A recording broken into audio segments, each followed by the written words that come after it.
అందరికీ నమస్కారం. నేను మీ గోపాల్ అయ్యంగార్. శ్రీమతే రామానుజాయ నమః. 2వ తారీఖు మార్చి నుంచి 8వ తారీఖు మార్చి వరకు మేషరాశి నుంచి మీనరాశి వరకు వారఫలం ఎలా ఉందో చూద్దాం. ఈ వారం చాలా తమాషాగా ఉంది. ఏమిటంటే వరుసగా 6 గ్రహాలు, అంటే మొత్తం 9 గ్రహాలు ఉంటాయి కదండి, నవగ్రహాలు. అందులో వరుసగా శని, రవి, చంద్ర, బుధ, శుక్ర, రాహు వరుసగా నిలబడ్డారు మనకి లైన్లో.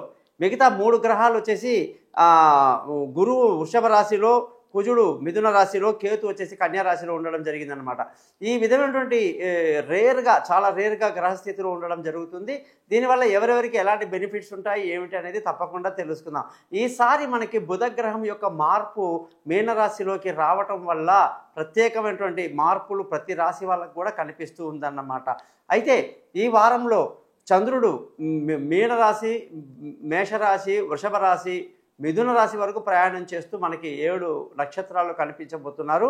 అలాగే మీరందరూ కూడా ఈ ఛానల్ని సబ్స్క్రైబ్ చేయడం, మీ జాతకాలు తెలుసుకోవడానికి కోసం నన్ను కాంటాక్ట్ చేయండి. మీ date of birth, time of birth, place of birth నాకు వాట్సాప్ చేయండి. మీ జాతకాలు 15 నిమిషాలు చదివి బాగా వినిపిస్తాను. 50 పేజీలు మీకు పీడిఎఫ్ చేస్తాను.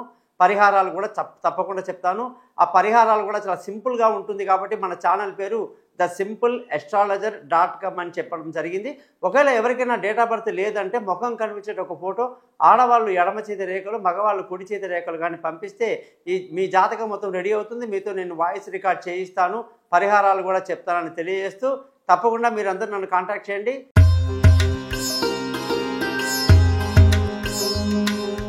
అందరికీ నమస్కారం. నేను మీ గోపాల్ అయ్యంగార్. మీనరాశి వాళ్ళందరికీ కూడా 2వ తారీఖు మార్చి నుంచి 8వ తారీఖు మార్చి 2025 వరకు వారఫలం ఎలా ఉందో చూద్దాం. మనిషికి కావలసింది మంచి ఆస్తిపాస్తులు, భూములు, ఇల్లు, వాహనాలు, సిరి సంపదలు ఉండాలని కోరుకుంటాం. అలాగే జీవితంలో ఆనందమయంగా ఉండాలి అంటే కట్టుకున్న భర్త కానీ భార్య కానీ ఎంతో ప్రేమతో మనతో ఉండి మనతో ఎంజాయ్ చేస్తూ మన మాటే వాళ్ళ మాటగా, వాళ్ళ బాటే మన బాటగా మనం ఎప్పుడైతే ఎంచుకుంటామో జీవితం ఎంతో ఆనందంగా ఉంటుంది. మరి మీనరాశి వాళ్ళకి అటువంటి సమయం ఎంత అద్భుతంగా కలిసి వచ్చిందని చెప్పడానికే మీ ముందుకు వచ్చా.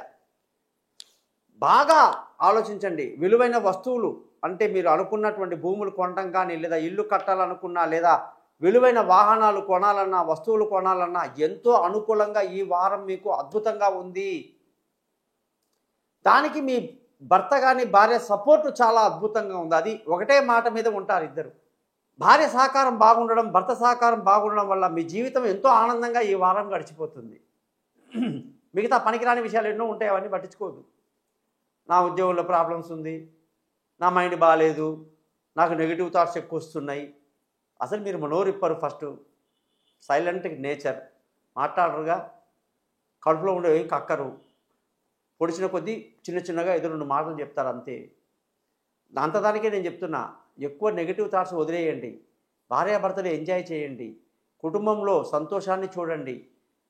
మామూలు సంతోషం లేదు, విందులు వినోదాల్లో పాల్గొనడం. పిల్లల చదువు మీద మాత్రం ఈ వారం మీరు మామూలుగా ఫోకస్ చేయరండి, ఒక రేంజ్లో ఫోకస్ చేస్తారు. మార్చి మంత్ ఎగ్జామ్స్ కదండి, అది 1వ క్లాస్ కావచ్చు, 10వ క్లాస్ కావచ్చు, మనకు అన్నీ ఈక్వలే కదా. తల్లిదండ్రులు ఎంత కష్టపడతారు, ముఖ్యంగా తల్లులు, కొన్ని సందర్భాల్లో తండ్రులు కూడా అనుకోండి. చదువు మీద బాగా కాన్సన్ట్రేట్ చేయండి. వాళ్ళ చదువు మొత్తం తీయండి. వాళ్ళకి మొన్న సబ్జెక్ట్స్ అన్నీ ఎన్ని ఉన్నాయి, వాళ్ళ సబ్జెక్ట్లో ఏదేది ఉత్తీర్ణత చెందారు, ఎందులో వాళ్ళు వీక్గా ఉన్నారు పట్టుకోండి. దాని మీద ఎక్కువ ఫోకస్ చేయండి. వాళ్ళని బాగా ప్రిపేర్ చేయండి. ఈ 10-15 రోజులు మీరు పడే కష్టం వాళ్ళ జీవితాంతం గుర్తుండిపోతుంది. అంటే మిగతా రోజంతా మనం చాలా బిజీ కదా, పొద్దునుంచి రాత్రి దాకా. అవన్నీ పక్కన పెట్టి పిల్లల మీద ఎక్కువ కాన్సన్ట్రేట్ చేస్తే ఇటు కుటుంబంలో సంతోషం, భార్యాభర్తల సహకారం ఫుల్గా ఉంది, ఆస్తిపాస్తులు, సిరి సంపదలు బాగా వచ్చే కాలమాయే. మరి ఇంకేం తక్కువ అండి ఈ రాశి వాళ్ళకి చెప్పండి. మీ పర్సనల్ ఆలోచనలు పక్కన పెట్టి కుటుంబంతో ఎంజాయ్ చేయండి. బంధువులు, విరోధాలు, శత్రువులు, ఫోన్లు రావాలి, మైండ్ పాడు చేయాలి, ఏదో ఒక తతంగం కుటుంబంలో, ఏదో గొడవలు అవన్నీ ఉంటాయి. అన్నదమ్ముల మధ్య, అక్క చెల్లెల మధ్య ఎన్నో. మనం పట్టించుకోం, మనం అందులో పోం, మనకు అవసరం లేదు. మనం లేచా మన పని, మన పిల్లలు, మన భార్య పిల్లలు, సంసారం అంతే. అది ఈ వారం అంతా జరగాలి. పనికిరాని విషయాలు చేయబెడితే చేతికి అంటుకుంటుంది.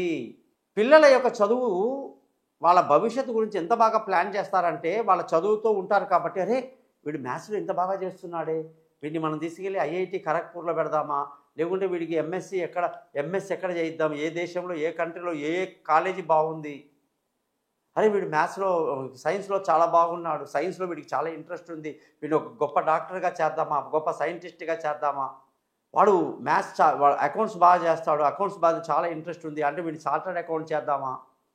ఇటువంటి ఆలోచనలు అన్నీ కూడా మీనరాశి వాళ్ళు వాళ్ళ పిల్లల మీద ఫోకస్ చేస్తారు ఈ వారం.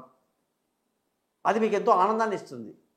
స్పోర్ట్స్లో ఉన్న వాళ్ళకి మంచి పేరు వస్తుందండి. మీనరాశిలో మంచి పర్ఫార్మెన్స్ ఈ వారం అంతా బ్రహ్మాండంగా ఉంది. తెలివైన నిర్ణయాలకి కేర్ ఆఫ్ అడ్రస్ మీనరాశి ఈ వారం. పిల్లలతో బాగా ఎంజాయ్ చేస్తారని చెప్పాను. అలాగే ఆరోగ్య విషయంలో కూడా ఎంత అద్భుతంగా, అసలు మీకు ఏంటంటే నాకు అర్థం కావట్లా, ఎన్ని శుభాలే. మీ ఒక చెత్త ఆలోచన తప్ప నెగిటివ్ ఆలోచన తీసి పడేస్తే మీకు అన్నీ మంచిదే. సూర్యుడు సంపూర్ణ ఆరోగ్యాన్ని ఇస్తున్నాడు, శత్రువుల్ని మిత్రుల్ని చేస్తున్నాడు, అప్పుల ఒత్తిడి నుంచి బయటపడేస్తున్నాడు, ప్రెషర్ లేదు అక్కడ. సంపూర్ణ ఆరోగ్యం ఇంకేం కావాలండి మనిషికి? అదృష్టం అంటే మళ్ళీ అదే చెప్తున్నా, తండ్రులు, తాతలు, మామ, పెద్దలు, అత్తగారి నుంచి గొప్ప గొప్ప విలువైన కానుకలు, ఆస్తులు రావటం, ఆనందం, వాళ్ళ ఆశీస్సులు, ఒక గురువు యొక్క దర్శనం, దానివల్ల గురువు ముఖత మంచి జ్ఞానోదయ మంత్రం, తండ్రి ఆశీస్సులు, ఎంత అద్భుతంగా ఉంది. ధర్మ మార్గంలో ప్రయాణిస్తారట, అదృష్టం అయితే రాసిపెట్టి ఉందంటున్నాడు. ఇంత ఉన్నప్పుడు ఉద్యోగంలో మనకు ఎందుకంటే చికాకు ఉంటుంది, మిగతా ఇంత బాగుంటే ఎందుకు ఉద్యోగం మారాలి మనం? ఇప్పుడు మారే టైమా ఇది? కాదే. ఆవేశంతో తీసుకునే నిర్ణయాల అసలే కాదు. 2 మొట్టికాయలు వేసాడా పెద్దోడు, తల వంచండి తప్పులేదు, జీతం ఇవ్వట్లా. ఈగోలు వద్దు, గొడవలు వద్దు, కొలీగ్స్తో అనవసర విషయాలు మాట్లాడొద్దు. అరగంట ముందు ఆఫీస్కి వెళ్ళామా, అరగంట తర్వాత ఆఫీస్ నుంచి బయటకు వచ్చామా, అటువంటి ఆలోచనలు చేయండి. మన పని ఏమిటి, మన వర్క్ ఏంటి, మన ప్రాజెక్ట్ ఏంటి చేసుకుని ఇంటికి వచ్చేయడం అంతే. దీనివల్ల ఉద్యోగంలో ఎటువంటి సమస్యలు రావు. అలా కాకుండా లేనిపోని పెత్తనానికి వెళ్ళే వాళ్ళకి ఖచ్చితంగా మొట్టికాయలు తప్పుతాయి. మొట్టికాయలు పడ్డ వాళ్ళు ఉద్యోగం మానేస్తామంటే మాత్రం కుదరదు. మధ్యలో పెద్ద గ్యాప్ వచ్చేస్తుంది, తొందరపడద్దు. వ్యాపారంలో 50-50, అటు నష్టం ఇటు లాభం, నష్టం లాభం, నష్టం లాభం. జాగ్రత్తగా చూసుకుంటే ఏ రోజుకి ఆ రోజు లాభం కూడా సంపాదించుకోవచ్చు. ఈ రాశిలోకి మనకు చూస్తే పూర్వభద్ర 4వ పాదం, ఉత్తరాభద్ర, రేవతి. వీళ్ళకేంటి, శుక్ర మహాదశ అస్సలు యోగించదు, మంగళదశ యోగిస్తుంది. బుధ మహాదశ పర్వాలేదు, బాగానే ఉంది. చంద్ర మహాదశ బాగానే ఉంటుంది. శుక్ర మహాదశ యోగించదు, సూర్య మహాదశ యోగించదు. ఇలా మనం శని మహాదశ సగం సగం. ఇవన్నీ బాగా గమనించాలి, మీ జాతకం చూడాలి, దశలన్నీ చూసి చెప్పాలి. కాబట్టి మీరందరూ కూడా మీ జాతకాలు తీసుకొని నన్ను కాంటాక్ట్ చేయండి. మీ జాతకం మొత్తం రెడీ చేసి మీతో 15 నిమిషాలు మాట్లాడి పరిహారాలు చెప్పి జాతకాన్ని మీకు మెయిల్ చేస్తాను. సింపుల్గా ఉంటుంది పరిహారాలు. కాబట్టే మన ఛానల్ పేరు thesimpleastrologer.com.